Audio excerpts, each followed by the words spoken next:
These are the solutions for linear functions notes. Today what we're going to do is we're going to take a look at tables and graphs and use tables and graphs to find solutions to equations. Let's take a look at this first situation. We have a table that shows inputs and outputs for two linear functions f and g. There's exactly one solution for which f of x equals g of x. So what's going on here? Well, we have a bunch of x values in the first column of this table, and you'll see in the second column we have these f of x values. F of x is sort of like y values. So for one of our functions, it uses these x coordinates and these y coordinates. Now there's a second function which we're calling the g function, and it uses these same x coordinates, but it uses this third column for its y coordinates. And the instructions for our first problem say sketch the lines f of x and g of x based on the points listed in the table above. So how do we do this? Well, what we're going to do is we're going to make a scatter plot using the values from the first and second columns. So we're going to start with the point -3, -8. We'll put a little point right there. And we'll do the same thing for -2, -5, -1, -2, so on and so forth. So what you can do is we can start graphing these 7 points that represent the f of x function. Once you get finished graphing these points, it does say that this is a linear function, so it is appropriate to sketch the line that passes through these points.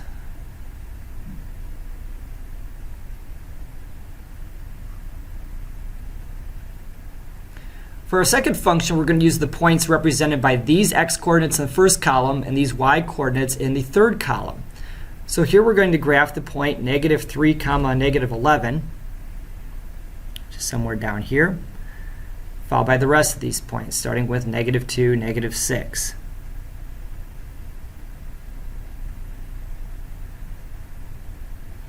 -1, -1, and so on. And because this is also a linear function, it is appropriate to draw the line that passes through these points as well.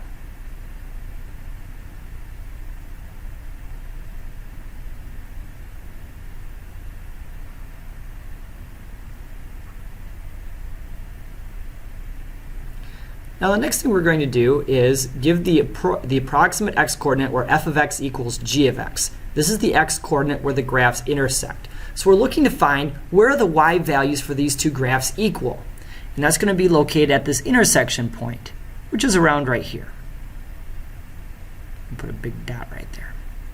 That appears to be our intersection point. The x-coordinate as we move horizontally appears to be at about -1.5, so you can write -1.5 or x equals -1.5. For problem 3, give the approximate y-coordinate where f of x equals g of x. This is the y-coordinate where the graphs intersect. So we're looking at the y-coordinate right here. It appears to be somewhere around -3-ish. On my graph, maybe -3.5, but my lines are not drawn especially well, so I'm going to say somewhere around -3.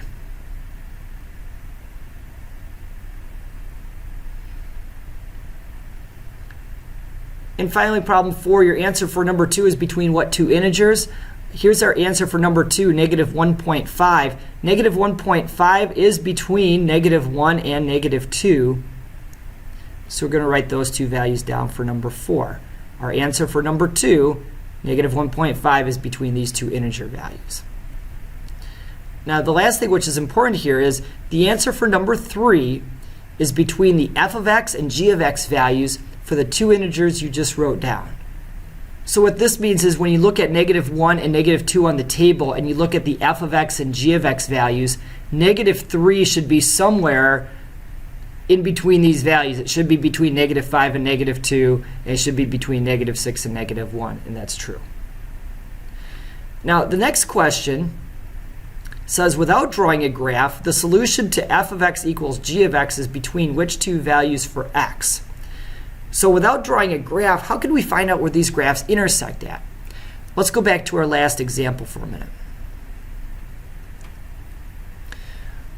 What you will notice is that the f of x graph, the first graph that we graphed, starting with -3, -8, is this line right here, which we'll highlight.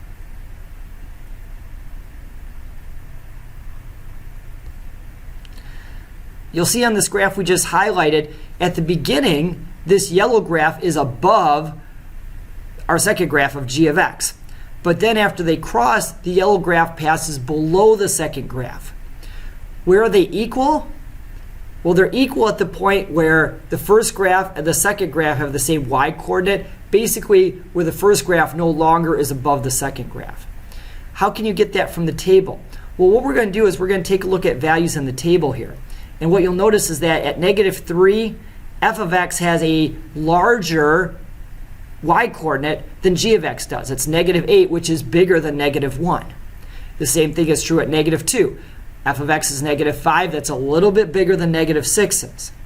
However, once we get to -1, for an x-coordinate, this f of x coordinate, -2, is no longer bigger than this one.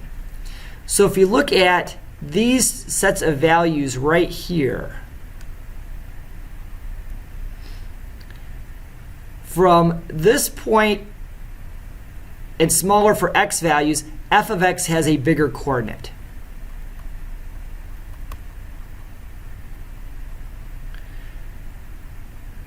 But then from this point down, g of x has a bigger coordinate.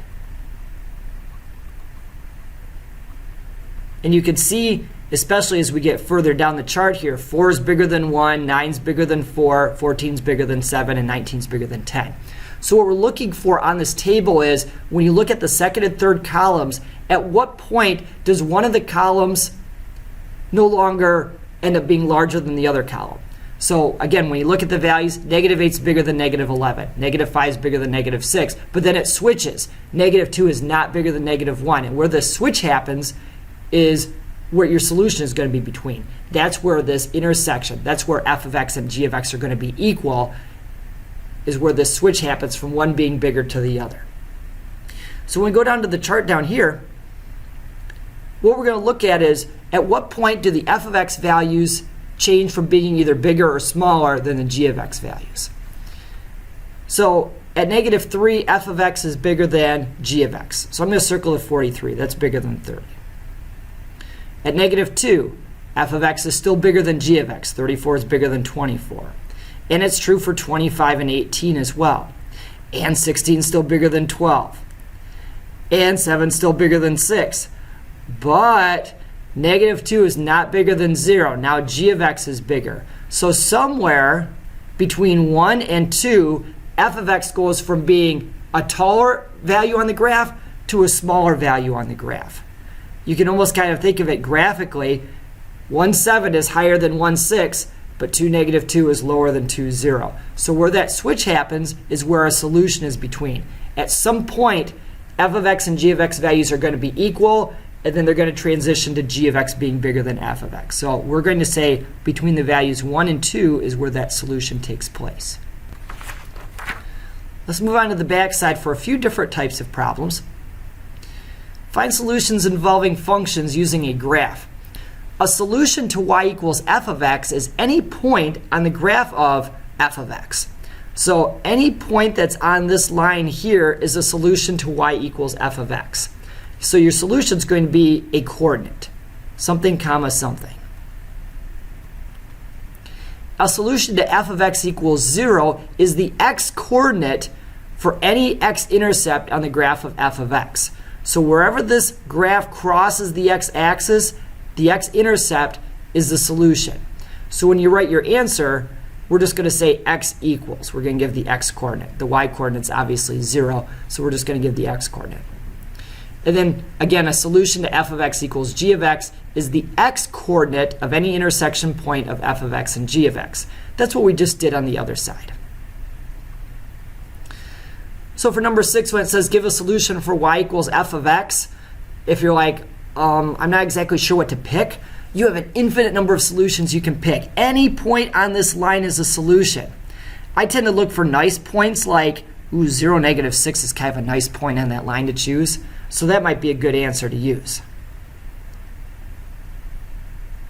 However, if you want to live dangerously and pick some other value like, looks like maybe, I don't know, 4, 2.5 might be a solution, you could use that as well. You do not have to give an infinite number of solutions. It just says give a solution. So I just wanted to give you a couple different options of what you could use. In theory, you have an infinite number of choices. For y equals g of x, it's the same idea. If it says give a solution for y equals, and then they give you a line, just give me a point on this line. So could you use 0, 2? Sure. Could you use 1.3, comma 0? Sure. I want to use 4, comma negative 4. Great. You have an infinite number of choices that you can use. Write down one of them and move on. For number 8, give a solution for f of x equals 0. Again, a solution to f of x equals 0 is the x-coordinate for any x-intercept. A line only has one x-intercept in this case, and the x-intercept appears to be about here at 2.8 or 2.9, comma 0. The solution, though, we just give the x-coordinate. So it appears that the x-intercept is around 2.9. That's about this value right there. So this coordinate is your answer for number 8 on your graph. On problem 9, give a solution for g of x equals 0. Well, you go to the g of x graph and the same thing. Tell me the coordinates of this x-intercept. It's not quite 1.5, but maybe like around 1.3. So the coordinate is 1.3, comma 0. We just give the x value, 1.3. And finally, a solution for f of x equals g of x. Again, that's your intersection point between the two graphs. That appears to be right about here. And for the intersection point, it says give a solution. I'm just going to ask for the x-coordinate. I don't want the y-coordinate. So the point appears to be maybe over 2.2 and down maybe negative 1.3 or so. I'm just going to give the x-coordinate, which appears to be about 2.2. And now you know how to find solutions for functions using graphs and tables.